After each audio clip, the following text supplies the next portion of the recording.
"Sir, I'm going to have to ask you to step away from the gangway. Do you even know where you are?" The voice was sharp, laced with an impatience that cut through the salty air of the naval pier. Lieutenant Eva Rostova stood with her hands on her hips, her crisp white uniform a stark contrast to the weathered civilian clothes of the old man before her. Roger Whitfield, 84 years old, simply stood there, his grip resting lightly on the strap of a simple canvas satchel slung over his shoulder. His eyes, the color of a faded sea chart, were not on her, but on the immense gray wall of the destroyer docked beside them, the USS Courage. He remained silent, his calmness a stone in the stream of her authority.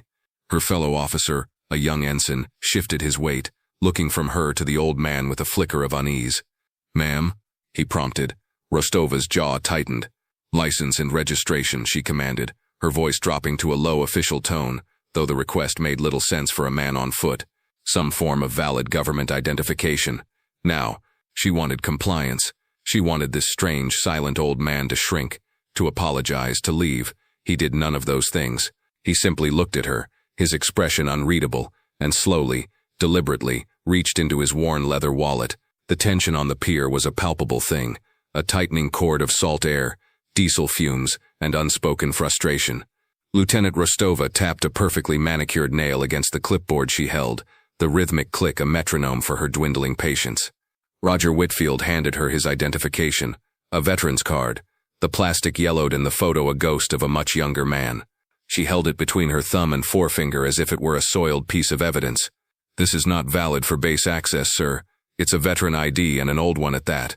It doesn't grant you permission to board an active-duty warship." Her tone was a carefully constructed blend of professional courtesy and undisguised condescension, a voice she had perfected for dealing with what she considered nuisances. "I was invited," Roger said. His voice was quiet, a low rumble that seemed to be swallowed by the vastness of the pier and the rhythmic clang of metal on metal. "Invited?" Rostova almost laughed. "By whom?" "The Admiral himself." "Sir, this is a restricted area. We are making final preparations for departure. You are interfering with naval operations. I need you to leave the premises." She pointed a rigid finger back the way he had come, towards the base security gate a quarter-mile away. A small crowd was beginning to form. Young sailors busy with their duties slowed their pace, their curiosity piqued by the confrontation. A few officers on the deck of the Courage leaned against the railing, observing the scene below. They saw a young ambitious lieutenant doing her job, and an old man who seemed lost, confused, or just stubbornly defiant. Roger did not move. "I'm expected," he repeated, his gaze drifting back to the warship. He saw the sleek lines of the hull, the complex superstructure bristling with antennae and weapon systems. It was a world away from the ships he had known, yet the spirit felt the same. He could feel the hum of the vessel, the life within its steel shell. "Expected," Rostova echoed, her voice dripping with sarcasm now. "Right, and I'm the Queen of England." She took a step closer, invading his personal space, a tactic meant to intimidate. "Listen to me very carefully, old man. You have been given a lawful order to vacate this area. If you do not comply, I will have the Master-at-Arms escort you off this base. It could involve a formal citation. Is that what you want?" He looked at her then, truly looked at her, and for the first time she saw something in his eyes that wasn't confusion. It was a profound and weary sadness. It unnerved her more than any anger could have. "No," he said softly. "I don't want that." "Then go," she said, her voice a harsh snap. But he didn't. He just stood his ground, a silent, unmovable object. Her training screamed at her, unidentified civilian, non-compliant, loitering near a naval asset. He was a threat, a problem to be solved. Her mind raced through the protocols, the regulations she had memorized, the neat boxes into which every situation was supposed to fit. This old man and his quiet refusal did not fit. Her frustration began to curdle into genuine anger. Every sailor watching was a witness to her authority being challenged. She felt her face flush. The situation was escalating beyond a simple warning, and she felt a grim satisfaction in knowing she was following the procedure to the letter. She would be commended for her vigilance. She was sure of it. Her eyes scanned him again, looking for a detail she had missed, a clue to his behavior. They settled on his jacket, a thin, unassuming windbreaker. On the lapel was a small pin, a tarnished piece of silver that glinted dully in the morning sun. It was crude, misshapen, almost childlike. It looked like nothing, a piece of junk. "What is that thing supposed to be?" she asked, a sneer touching her lips. "Did you win that at the county fair?" The world dissolved into a roar. For a split second, the bright, clear morning on the pier vanished, replaced by the freezing, chaotic blackness of a night sea 70 years ago. The air was thick not with salt but with the acrid smoke of burning fuel. The sound was not the clang of a modern pier, but the shriek of twisting metal and the concussion of explosions that vibrated through his very bones. He felt the icy grip of the water, the desperate weight of a dying man in his arms. He saw a hand, bloody and shaking, press a piece of jagged metal into his palm. It was still warm from the blast that had ripped through their submersible, a crude three-pronged shape, hastily scratched into its surface with the tip of a knife. A trident. A promise. Chief Petty Officer Miller stood 200 feet away, overseeing a work crew loading supplies.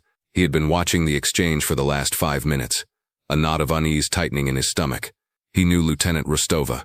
She was sharp, intelligent, and fiercely ambitious, but she saw the world in black and white, right and wrong, regulation and violation. She lacked the shades of gray that 25 years in the Navy had taught him were essential. He didn't know the old man, but he recognized the set of his shoulders, the quiet dignity that radiated from him like heat from pavement. It was a posture he had seen in the old photographs of the men who had fought at Midway and Incheon, men who had faced down horrors he could only read about in history books. Rostova's voice carried across the pier, shrill and commanding. "That's it. Master-at-Arms, please remove this man." 2 uniformed security personnel, young and eager, began to walk purposefully toward Roger. They looked apologetic, but they had their orders. This was it. The line had been crossed. Miller's instincts, honed over countless deployments and 1,000 difficult decisions, screamed at him. He pulled out his personal cell phone, turning his back to the scene as if taking a personal call. He scrolled through his contacts, his thumb hovering over a number he rarely used, the direct line to the Admiral's aide. He pressed the button. The phone was answered on the first ring. "Commander's office." "Sir, this is Chief Miller on Pier 4, he said, his voice low and urgent. "Apologies for the direct call, but we have a developing situation at the gangway of the Courage." "What kind of situation, Chief?" the aide asked, his voice instantly alert. "There's an elderly civilian here. Says he was invited to the ship's embarkation ceremony. Lieutenant Rostova is denying him access and is having him removed by security as we speak." There was a pause on the other end. "A civilian guest. We have a list. What's his name?" Miller strained to hear. He saw Rostova snatch the veteran's ID from the old man's hand one last time. "His name," the chief repeated into the phone, moving a few steps closer. "I believe the officer said, Whitfield. Roger Whitfield." The silence on the other end of the line was absolute, but it was a heavy, loaded silence, crackling with unspoken alarm. When the aide's voice came back, it was stripped of all professional calm. It was strained, almost a gasp. "Chief, are you certain? Roger Whitfield?" "Yes, sir. That's the name on the ID." "Keep him there," the aide commanded, his voice now a frantic hiss. "Do not, I repeat, do not let him leave that pier. I don't care what you have to do. Intercept the security team. Stall the lieutenant. The Admiral is on his way." The line went dead. Chief Miller stared at his phone, his heart pounding. He had never heard that level of panic in a senior officer's voice. He looked back at Roger Whitfield, who was now standing silently as the 2 security guards approached him. Whoever that old man was, Chief Miller thought, he was about to become the center of the universe. Inside the Admiral's in-port cabin aboard the USS Courage, the air was thick with the quiet efficiency of command. Rear Admiral Thompson, a man whose face was a roadmap of deployments and difficult decisions, was giving his final briefing to the ship's captain and his senior staff. The aide burst through the door without knocking, his face pale, his eyes wide with a terror that silenced the room. "Admiral," he panted, holding up his phone as if it were proof of a catastrophe. "Sir, we have a code red situation on the pier." Admiral Thompson fixed him with an icy stare. "A code red? Is it a security breach? A threat?" "Yes, sir." "No, sir. It's Roger Whitfield." The name fell into the quiet room like a depth charge. The captain froze mid-sentence. An older commander spilled his coffee, the dark liquid spreading across a stack of charts unnoticed. Admiral Thompson's face, a mask of command a moment before, seemed to crumble. The blood drained from it. He looked as though he had seen a ghost. "Whitfield," he whispered, the name a fragile thing on his lips. "Here? Now?" "Yes, sir," the aide confirmed. "Lieutenant Rostova she's having him removed from the pier by security. She thought he was a vagrant." The Admiral's eyes closed for a single pained moment. When they opened, they were blazing with a fire that made every man in the room flinch. "Get me my cover," he roared, his voice a thunderclap that shook the bulkheads. "Get me down to that pier now. Captain, you're with me. Tell every sailor on that pier to stand fast." He moved with a speed that defied his age and rank, his aides scrambling to keep up. As they clattered down the corridors of the ship, the captain looked at the admiral, his face a mixture of confusion and awe. "Sir," he said, "the Roger Whitfield, the Trident. I thought he was a myth." The admiral didn't slow down. "He is no myth," he shot back, his voice grim, "and he is our guest of honor. God help us all if we have insulted him." Down on the pier, Lieutenant Rostova was swelling with a sense of righteous authority. The security guards had reached the old man and were speaking to him in low, firm tones. The situation was being contained. It was a textbook execution of protocol. She decided to add a final instructive flourish, a lesson for the watching sailors on the importance of rules. She strode toward Roger, her expression severe. "You see?" she said, her voice loud enough for the onlookers to hear. "This is what happens when you don't follow procedure. This is a place of order." She then leaned in, lowering her voice to a conspiratorial, insulting whisper. "Now we're going to take a little walk to the security office. Maybe we'll call someone to come and get you. Make sure you're being looked after properly." The insinuation was vile and clear. She thought he was senile, a doddering old fool who had wandered away from his minders. It was her final, unredeemable mistake. For the first time, a flicker of something hard and cold entered Roger Whitfield's eyes. A sharp, piercing chime cut through the air, the boatswain's pipe, signaling the arrival of a flag officer. It was followed by the screech of tires. Every head on the pier snapped toward the sound. A black staff car, the two-star flag of a rear admiral gleaming on its fender, slammed to a halt mere feet from the scene. Before the driver could even open the door, Admiral Thompson erupted from the back seat, the ship's captain hot on his heels. The admiral's face was a thundercloud of fury. He ignored the salutes of the sailors, ignored the stunned expression on Lieutenant Rostova's face. His eyes, burning with a frantic energy, were locked on one person only, the old man in the windbreaker. The crowd of sailors, sensing the seismic shift in the atmosphere, snapped to rigid attention. The air on the pier went from tense to electric, the silence so profound it was a noise in itself. Admiral Thompson did not slow his pace until he was standing directly in front of Roger Whitfield. The two security guards, seeing the admiral's expression, had frozen in place, their hands hovering uselessly in the air. The admiral, his own chest a billboard of distinguished service ribbons, drew himself to his full height. He raised his hand to his brow and delivered the sharpest, most profound salute of his 40-year career. It was a salute of such reverence and respect that it seemed to bend the very air around him. "Mr. Whitfield," the admiral boomed, his voice cracking with an emotion no one on that pier had ever heard from him. "On behalf of the United States Navy, I am so deeply, so profoundly sorry.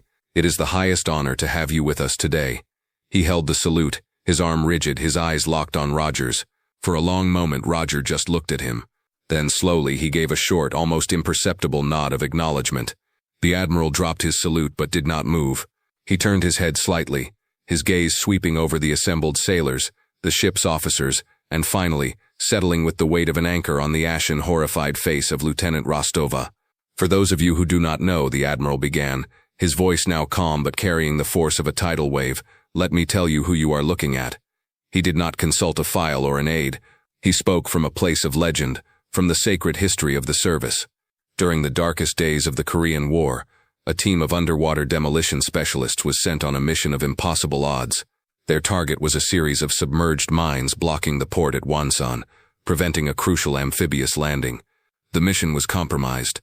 The team was ambushed. He paused, letting the weight of his words sink in. There was one survivor, one man wounded and alone in the freezing water, hunted by enemy patrols. For 72 hours he evaded them, and one by one he disabled every single mine by hand, clearing the way for the fleet. His actions saved thousands of lives and turned the tide of the entire operation. His name was Roger Whitfield. The crowd was utterly silent, their eyes wide, fixed on the old man who seemed to shrink under the weight of the story. His heroism was so significant, and the methods he used so sensitive, that his entire record was classified at the highest level. He was awarded the Navy Cross in a secret ceremony and sworn to secrecy for life. He is a ghost, a legend in the special warfare community, a name whispered with reverence but never spoken aloud. We know him as the Trident. The admiral pointed a trembling finger at the tarnished pin on Roger's lapel. That is not a trinket. That is the Trident, fashioned from the shrapnel of the explosion that killed his team. It is a promise. It is a piece of our very soul. The collective gasp from the crowd was audible. The sailors looked at Roger with a new understanding, an awe that bordered on worship. Lieutenant Rostova's mirrored sunglasses could not hide the complete and utter devastation that washed over her. Her world, built on the bedrock of rules and regulations, had been shattered into a million pieces. The Admiral's gaze returned to Lieutenant Rostova, and the temperature on the pier seemed to drop by 20 degrees. He did not raise his voice.